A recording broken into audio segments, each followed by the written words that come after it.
हमारे इस channel We the Demigods Motivational में आपका स्वागत है। आपने भी कभी महसूस किया होगा, मैंने तो बहुत महसूस किया था। जब मैं छोटी थी तो मुझे कई बार लगता था मम्मी इसका फेवर ज्यादा कर रही है या इसका फेवर ज्यादा कर रही है। हम लोग 6 बहन भाई थे। किसी दिन मुझे लगता है इसका फेवर ज्यादा कर रही है, किसी दिन लगता था इसका ज्यादा कर रही है। अब समझ में नहीं आता था कि ज्यादा कर रही है तो किसका, और हमेशा मुझे अपना कम लगता था कि मेरा फेवर नहीं कर रही है। आपको भी ऐसा कभी महसूस होता होगा।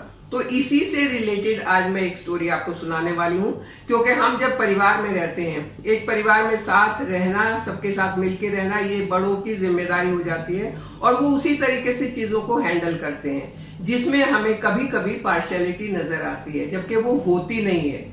वो बाद में पता चलता है कि कोई पार्शियलिटी नहीं थी, बट ऐसा महसूस होता है।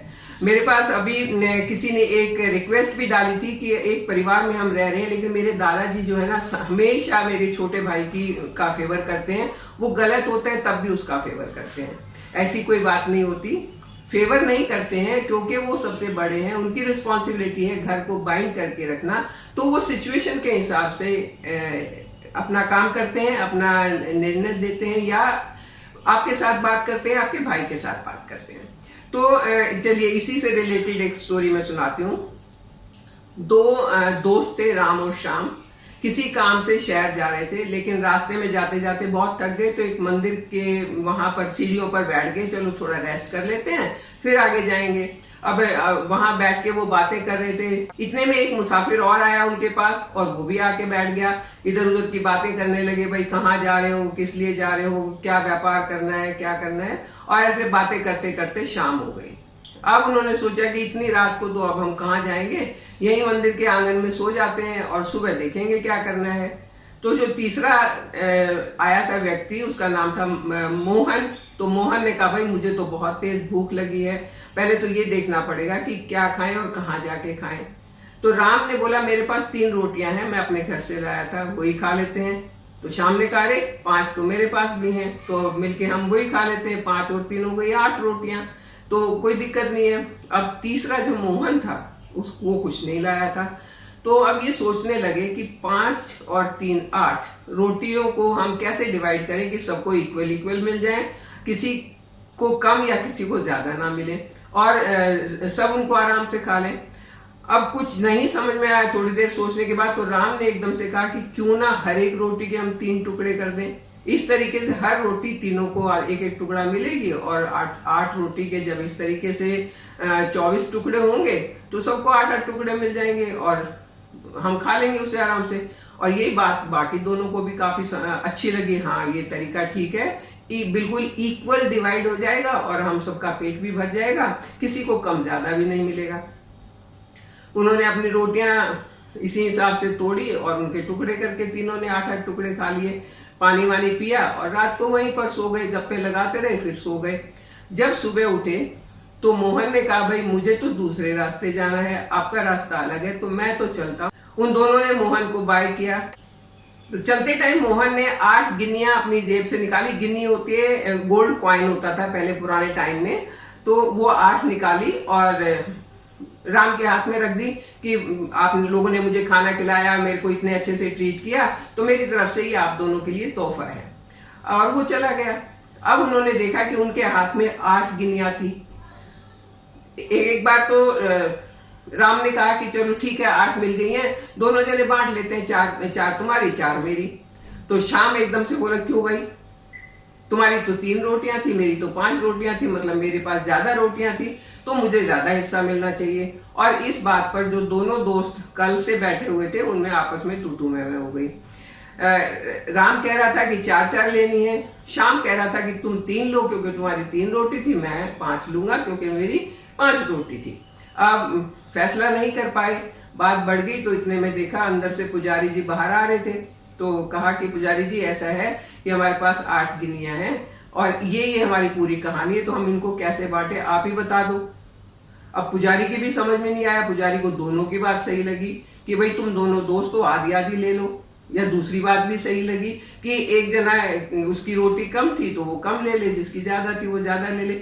अब पुजारी क्या फैसला करे, उसको तो दोनों बातें सही लग रही थी। तो उसने कहा कि मुझे सोचना पड़ेगा और सोच के मैं आपको बताऊंगा कि कैसे इसका बंटवारा करें।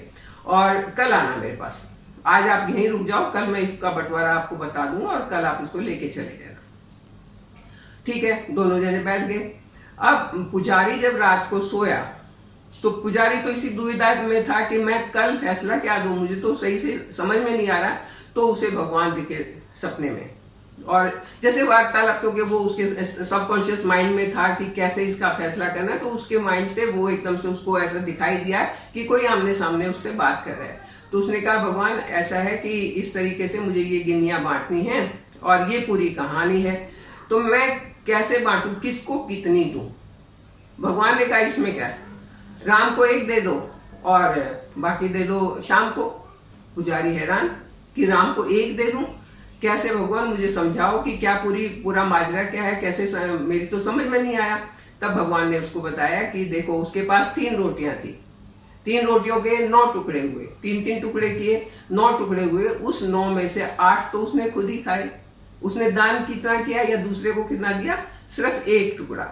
जबकि शाम के पास 5 रोटियां थी, उसके टुकड़े हुए 15 में से उसने सिर्फ 8 खाए, बाकी उसने दूसरे को दे दिए। तो उसका जो डोनेट उसने किया है वो उसका हिस्सा ज्यादा बड़ा है राम के मुकाबले में, इसलिए उसको ज्यादा गिन्नी मिलनी चाहिए, राम को कम मिलनी चाहिए। अगले दिन पुजारी खुश था कि ठीक है, हाँ बिल्कुल इसी तरीके से। और उसने आके जब राम और शाम को दोनों को समझाया, उनकी भी समझ में आया कि वाकई में बात तो ये सही है। 9 में से 8 टुकड़े तो उसने खुद ही खाए हैं, तो उसने तो सही में 1 ही डोनेट किया, तो उसको 1 ही गिन्नी मिलनी चाहिए। और उसको भगवान का न्याय समझ के वो खुश हुए और उसको लेके चले गए। ऐसा ही हमारे परिवार में होता है कि हमें लगता है कि उसको ज्यादा पार्शियलिटी की जा रही है, लेकिन कई बार ऐसा होता है कि किसी भी कारण से, इमोशनल कारण हो या फिजिकल फिटनेस का कारण हो या कोई भी कारण हो, किसी एक का पक्ष ज्यादा लेना पड़ता है, दूसरे का कम लेना पड़ता है। तो वो पार्शियलिटी नहीं होती है, वो होता है सही बंटवारा, सही ध्यान रखना। और ये हमारे घर में हमारे बुजुर्ग जो हैं, हमारे माँ बाप जो हैं, हमारे बड़े बहन भाई जो हैं, ये सब करते हैं। तो इसके लिए कभी बुरा नहीं मानना चाहिए, कभी ये नहीं सोचना चाहिए कि मैं पीछे रह गया, मुझे कम मिला। बस सबको मिलके प्रेम से रहना चाहिए। तो ये एक बहुत अच्छा संदेश मुझे इस कहानी से मिला और इसीलिए मैंने चाहा कि मैं आपके साथ इसे शेयर करूं। आई होप आपको भी ये कहानी अच्छी लगी होगी और इसको अपनी लाइफ में भी आप कन्वर्ट करके देखेंगे कि आप कभी बुरा नहीं मानेंगे किसी भी चीज का कि पेरेंट्स ने हमारे साथ या बॉस ने हमारे साथ ऐसा कुछ किया, क्योंकि हमें लगता है पार्शियलिटी हुई, लेकिन असल में नहीं हुई होती है, अक्सर नहीं हुई होती है। और क्योंकि हमें लगता है इसलिए वो स्ट्रेस का कारण बन जाता है। तो सिचुएशन को सही से समझ के और उसके हिसाब से उसका हल निकालना, यही एक तरीका है जिससे हम स्ट्रेस फ्री रह सकते हैं। तो आप रहिए स्ट्रेस फ्री, मेरे साथ बने रहिए, चैनल को सब्सक्राइब कीजिए। Thank you.